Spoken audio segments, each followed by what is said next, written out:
Estamos con Diego Cazorla, que es el presidente del IAEF, y queríamos preguntarle cómo veía el desarrollo del simposio hasta ahora. Muchas gracias por venir primero. Muy bien, creo que es un simposio muy interesante porque nosotros lo hacemos 2 por año. Este es el último del año y comparado con la situación que había en marzo, la verdad que se nota un clima de optimismo completamente diferente a lo que se escuchó en este mismo evento en marzo, ¿no? ¿Cómo ves la intervención hasta el momento de lo que fue o lo que podría llegar a ser las políticas monetarias que podría implementar Donald Trump y cómo podría impactar, ¿no?, en el sector financiero argentino? A ver, existen diferentes opiniones sobre eso. Existen algunos temores en el mediano plazo respecto a las políticas de fondo de económicas y monetarias de Trump. Y por otro lado existe optimismo por otro lado, dado la relación que estableció el presidente Milei con la gestión Trump y en persona con el presidente Trump, ¿no? Nuestra evaluación es, yo creo que es positiva. Creemos que es un empujón positivo para la Argentina y en definitiva lo más importante es que continúen estas políticas y sobre todo que la política le dé sustentabilidad y proyección a los cambios que se están logrando, que me parece que se va a lograr en la medida que se sigan generando resultados, es decir, se empieza a generar un círculo virtuoso. Así que la esperanza es esa, y que la microeconomía, que ya está sintiendo los efectos de la estabilización de la macro, se siga consolidando y se concrete el crecimiento que está proyectado para el año que viene, ¿no? ¿Qué le pareció, para cerrar, la intervención de Juan Ramón Rayo, que es uno de los economistas tal vez predilectos de Javier Milei, uno de los que tiene una capacidad de análisis muy importante de todo lo que pasa en el país? No, realmente fue impresionante porque nosotros casi no lo conocíamos, algunos lo seguíamos en los canales de YouTube, nos pareció impresionante, aparte nos pareció muy impactante su precisión y su objetividad, no solamente en los temas positivos de la gestión, en esta experiencia, digamos, libertaria, ¿no?, como lo autodefinió el presidente, sino también en la conciencia de cuáles son los riesgos hacia futuro. Así que me parece una intervención muy, muy pertinente y desde ya que de ahora lo vamos a consultar mucho más a menudo porque en general el auditorio lo recibió muy bien y creo que espera volver a escucharlo. Muchas gracias, Diego. Nada, de nada, gracias a ustedes.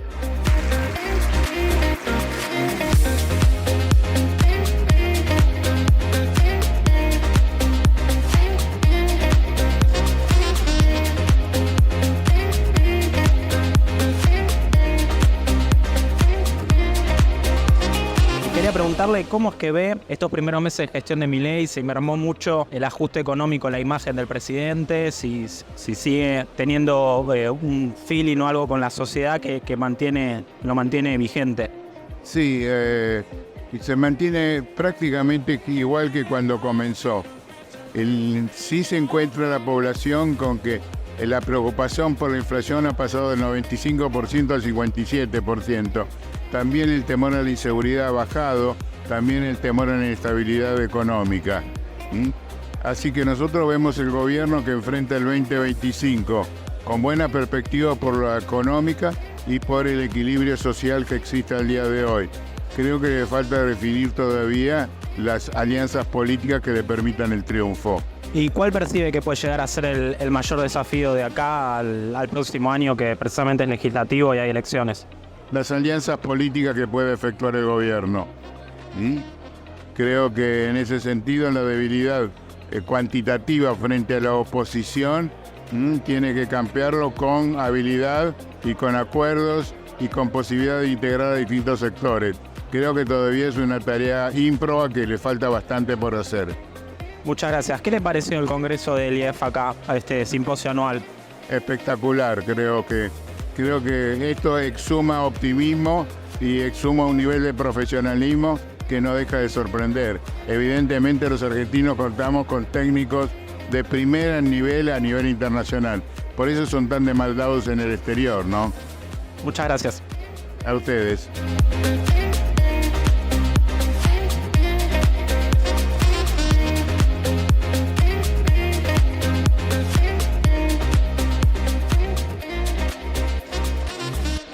¿Qué tal? Estamos con Diego Fernández, que es el presidente de Malva Rofex, y queríamos preguntarle cuál es el impacto que está habiendo de las primeras desregulaciones que está haciendo el gobierno en el sector financiero.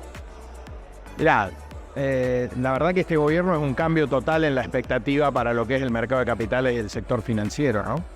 Con un formato intervencionista como el que tuvimos desde 2019 a 2023, el mercado de capitales tenía un techo porque estaba todo altamente regulado, los inversores no podían invertir en lo que querían, no tenían acceso a dólares.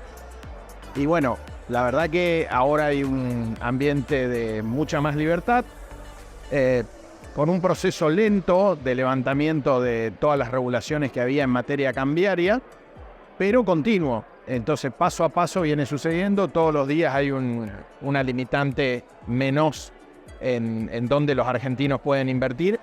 Y eso el mercado de capitales lo ve y bueno, te diría que todas las empresas del sector están apostando fuertemente al desarrollo del mercado de capitales, de los instrumentos de inversión y financiamiento en Argentina. Mira, yo creo que el gobierno está siendo súper cauteloso porque quiere evitar el riesgo de tener algún evento negativo en el mercado de cambio. Y muchas veces esos eventos negativos vienen por cuestiones que pasan en el exterior, una guerra, una devaluación fuerte en un país vecino, una elección. La forma que tienen los bancos centrales de atenuar esos impactos del mundo es teniendo buen volumen de reservas. Y acá se partió desde reservas altamente negativas. Entonces el gobierno ha elegido un criterio de prudencia, de ir liberando las cuestiones de a poco y mientras tanto ir capturando reservas, cancelando pasivos en dólares, que había muchísimo. Y en función de eso yo creo que esto va a continuar. Obviamente en el mercado de capitales todos querríamos que se libere completamente el cepo mañana en todas sus variantes, ¿no? Porque está el cepo al mercado de cambio oficial, el cepo a las regulaciones del contado con liquidación, las restricciones que tienen los fondos a invertir en el exterior, el dólar blend. Pero bueno, hay que ser pacientes y yo creo que todo va a ir llegando. ¿Alguna reflexión final sobre el evento que hayas visto? No, mira, el evento del BIAF siempre es buenísimo, reúne mucha cantidad de gente y a las empresas más importantes del sector. Hay mucho interés en lo que se viene en Argentina. Nosotros estamos en un proceso de fusión con el MAE, que también fue de mucho interés, ¿viste? Nos preguntaron sobre eso. Y bueno, creo que es una nueva etapa donde se abre un potencial de crecimiento enorme. Si vos te comparás con otros países de la región, lo que puede aportar el mercado de capitales al ahorro de los argentinos o al financiamiento de la economía es 10 veces lo que hace hoy. Y bueno, creo que la gente está poniéndose en esa línea, haciendo las inversiones necesarias para que eso suceda. Muchas gracias. Gracias a vos. Bueno, estamos acá con Pablo Quirno, que es el secretario de Finanzas de la Nación, y quería empezar con una pregunta que estuvo dando vueltas mucho en el simposio y es: ¿cuál crees que puede ser el impacto de la victoria de Donald Trump en la situación financiera del país? Yo creo que es evidente que nuestro gobierno tiene una afinidad con el gobierno del presidente Trump, presidente electo Trump. Creemos también que hay algo que está también por encima de eso, que es, nosotros creemos que en ese plano, o sea, Argentina y Estados Unidos tienen muchísimos intereses en común, y toda esta relación y este enfoque que tiene el presidente Milei termina siendo beneficioso para Argentina. El país está haciendo los deberes, hay déficit cero y está bajando la curva del riesgo país. ¿Ves factible que haya un rollover de deuda en el corto o mediano plazo para el país? Bueno, nosotros, fíjate que la deuda argentina está, si querés, la podés dividir en dos aspectos, ¿no? La deuda en moneda local y la deuda en moneda extranjera. La deuda en moneda local, cuando nosotros llegamos, había una situación que era casi desesperante. Teníamos el equivalente entre 60 y 70 mil millones de dólares equivalentes en pesos que nos vencían todos los días. Y entonces nosotros lo que hicimos ahí fue justamente generar la confianza y la credibilidad para poder estirar esos vencimientos y también realizarlos a niveles de tasa cada vez más bajos. En la búsqueda de lograr esta confianza y esta credibilidad, lo otro que nosotros sí tenemos una convicción absoluta es en honrar nuestras obligaciones, honrar nuestros compromisos. Y eso está muy claro con respecto no solo a nuestras obligaciones en Argentina, sino a nuestras obligaciones con nuestros inversores en el exterior. Aquellos que invierten en nuestros bonos en moneda extranjera, tanto sean argentinos como de otros países. Y por eso para nosotros fue muy importante desde el principio honrar los compromisos. Como conté en mi charla en el IAF, Cuando nosotros llegamos teníamos un pago pendiente al Fondo Monetario Internacional. Cuando no teníamos reservas, lo hicimos justamente con gran sacrificio porque creemos en cumplir con los compromisos. A las 3 semanas de eso, el 9 de enero, hicimos el pago de 1.500 millones de dólares a los bonistas en moneda extranjera. Y lo hemos hecho en julio también y justamente también anunciamos el depósito de los fondos necesarios para cubrir los intereses del capital de enero del 25. Entonces ya tenemos los intereses para julio del 25 también. En la medida que nosotros sigamos haciendo sigamos en este camino, vamos a generar lo que estamos generando, que es una baja del costo de riesgo país, que va a hacer que nos haga dar acceso a los mercados internacionales para poder en el futuro refinanciar nuestras obligaciones. Hay muchos medios que afirman, tal vez malintencionadamente, que en realidad la deuda pública está creciendo cuando hubo un cambio también en la duration y en las tasas que se pagan. ¿Qué pensás al respecto de eso? Mirá, o sea, el tema de la deuda siempre es un tema que es fácil armar polémica porque hay mucha ignorancia sobre el tema.